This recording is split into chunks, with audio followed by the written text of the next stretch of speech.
Kokie santykiai susiklosto semantinėme lauke? Semantinėme lauke susiklosto daug santykių, bet pagrindiniai ar vieni iš pagrindinių yra hiponiminiai ir hiperoniminiai santykiai.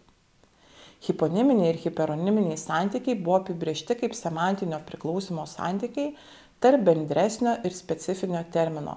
Pavyzdžiui, tokie santykiai egzistuoja tarp žodžių paukštis ir erelis. Aukštesnio lygmens ar bendresnis terminas yra hiperonimas, šiuo atveju paukštis. Hiponimas yra žemesnio lygmens terminas palyginti su hiperonimu. Kalbu apie erelį. Pasak semantiko Lainso, tarp to paties lygmens žodžių gali egzistuoti kohiponiminiai santykiai. Pavyzdžiui, paukštis turėtų hiponimų erelis, vanagas, gegutė, strazdas. Tarp jų susiklostytų būtent tokie santykiai. Tai yra kohiponiminiai santykiai.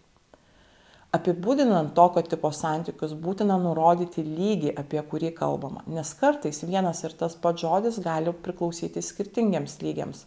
Pavyzdžiui, žodis šuo kontrastuoja su žodžiu katė viename lygmenyje, o šuo su kale kitame.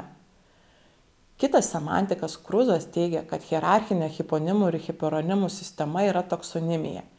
Jis skiria komponentus yra panašus į nuo yra.